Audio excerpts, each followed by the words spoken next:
Salut les amis et bienvenue chez Canadauto. Aujourd'hui, on a décidé de refaire l'introduction ici parce qu'il y a eu trop de chahut dans la salle d'exposition. Ça sera pareil pour les 2 ou 3 vidéos suivantes concernant la marque Nissan. Donc, nous avons déjà vu quelques-unes. Je vous mettrai la playlist ici. Vous pourrez accéder à tous les autres modèles. Donc, aujourd'hui, ça sera un VUS de moyenne taille, donc de taille moyenne, qui est le Rogue.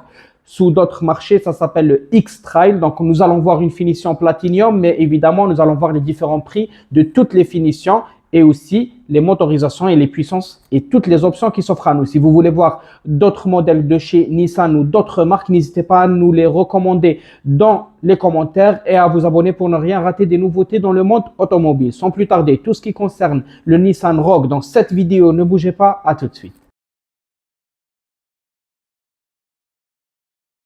Alors les amis, on commence avec cette jolie face avant, donc une belle couleur, mariage entre le noir et la couleur claire. Donc on a cette luminosité qui est fractionnée en deux parties. Ces derniers temps, Nissan fait ainsi pour tous ses modèles. On a une calandre avec des traits en chrome horizontaux. On a la caméra sous le logo, les détecteurs, une petite entrée d'air sous chacun des phares gauche et droit. On remarque que sous une autre finition, on aura tout le contour des roues et le bas de pare-choc qui est en noir sous forme de plastique, pas en noir brillant comme on peut le voir sur cette finition platinium. Donc même les jantes et le contour de roue comme on l'avait mentionné. Et c'est ça la différence entre une finition et une autre. Bien sûr qu'à l'intérieur aussi on retrouvera des options de sécurité, de confort qui vont être moindre par rapport à ce décor extérieur dont on est en train de parler, et le prix suit aussi toutes ces options évidemment. Donc sur le côté, on aura les rétroviseurs qui sont en noir brillant tout comme le haut du véhicule, donc c'est un véhicule bicolore. On a le bas des caisses aussi avec cette bande en noir avec une petite touche en chrome qui passe sur les deux portières, et on a des jolies jantes, donc une seule couleur, ils sont de dimension de 19 pouces. Donc c'est pas mal par rapport. En fait, c'est deux couleurs, mais c'est pas très visible. Donc il y a un peu de chrome sur les bouts des broches quelque part qu'on est en train de voir ici. Donc bicolore quand même. Et de dimension 19 pouces, donc acceptable. Pour le gabarit de la voiture, c'est très joli.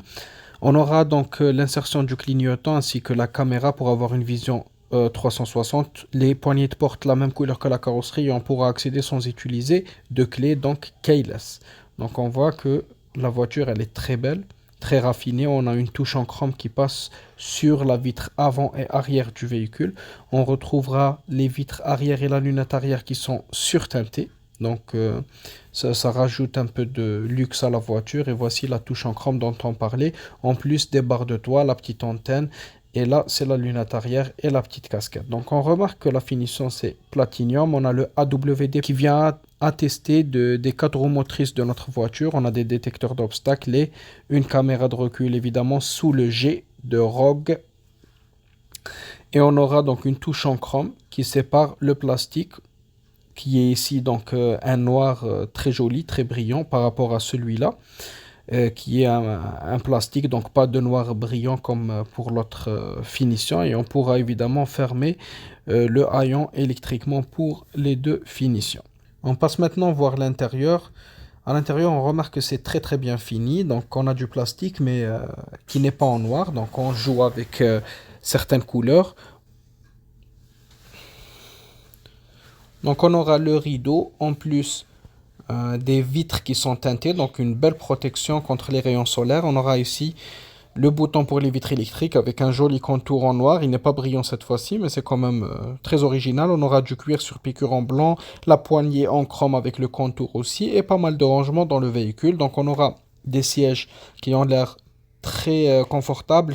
Ils sont perforés. On retrouve des surpiqûres en blanc aussi. On aura un accoudoir central avec des porte-gobelets et le diffuseur d'air pour l'arrière, donc des bus d'aération avec les sièges chauffants qu'on peut régler directement à partir de l'arrière et quelques entrées type C ou USB pour charger le téléphone. On aura aussi ce joli toit ouvrant et panoramique du véhicule.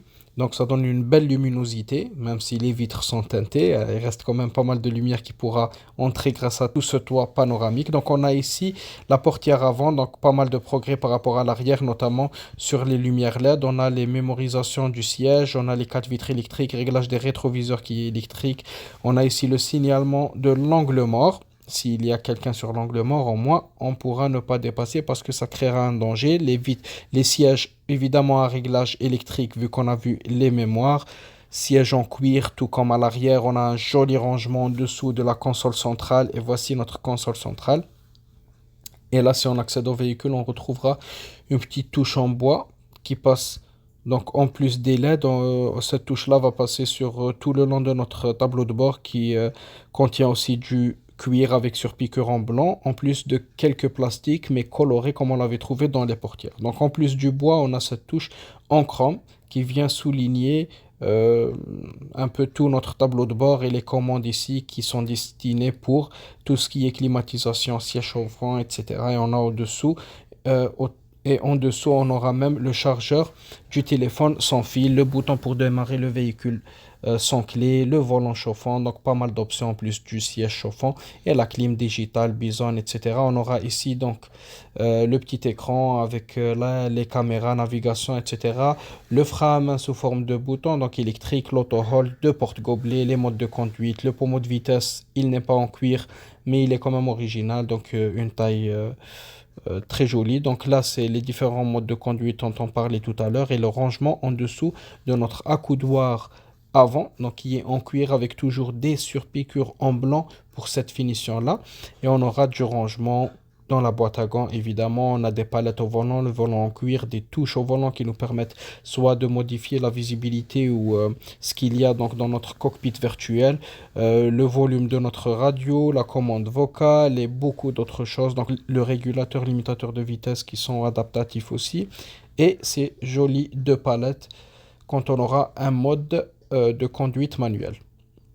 Pour ce qui est des performances et du prix du véhicule, donc il est à partir de 36 000 dollars. Et pour le modèle qu'on vient de voir, donc le Platinum, il est à 47 000 dollars. Donc pour le S, celui qui est à 36 000, il a une puissance de 181 chevaux. C'est un 4 cylindres 1.5, 16 soupapes à injection directe. Quant au Platinum, c'est un 201 chevaux, donc il consomme moins aussi, bien qu'il a plus de puissance, mais la consommation va être réduite. Et on aura donc l'afficheur tête haute, les sièges chauffants et le Apple CarPlay pour la connectivité et beaucoup d'autres options que peut-être on n'a pas citées. Voilà les amis, c'était la vidéo d'aujourd'hui. On a pu voir le Nissan Rogue sous cette belle finition. On a vu les différents prix, les motorisations. Dites-moi ce que vous en pensez. Est-ce qu'il vaut son prix? Peut-être pas. Donc j'attends de voir dans les commentaires est-ce qu'il les vaut largement ou pas. Et vos suggestions sur les prochaines voitures que vous souhaiterez voir sur notre chaîne. J'espère que la voiture vous a plu, que la vidéo aussi vous a plu. Si c'est le cas, n'oubliez pas de vous abonner et laisser un pouce bleu, ça fait toujours plaisir. C'était tout pour moi, c'était Lotfi et au revoir.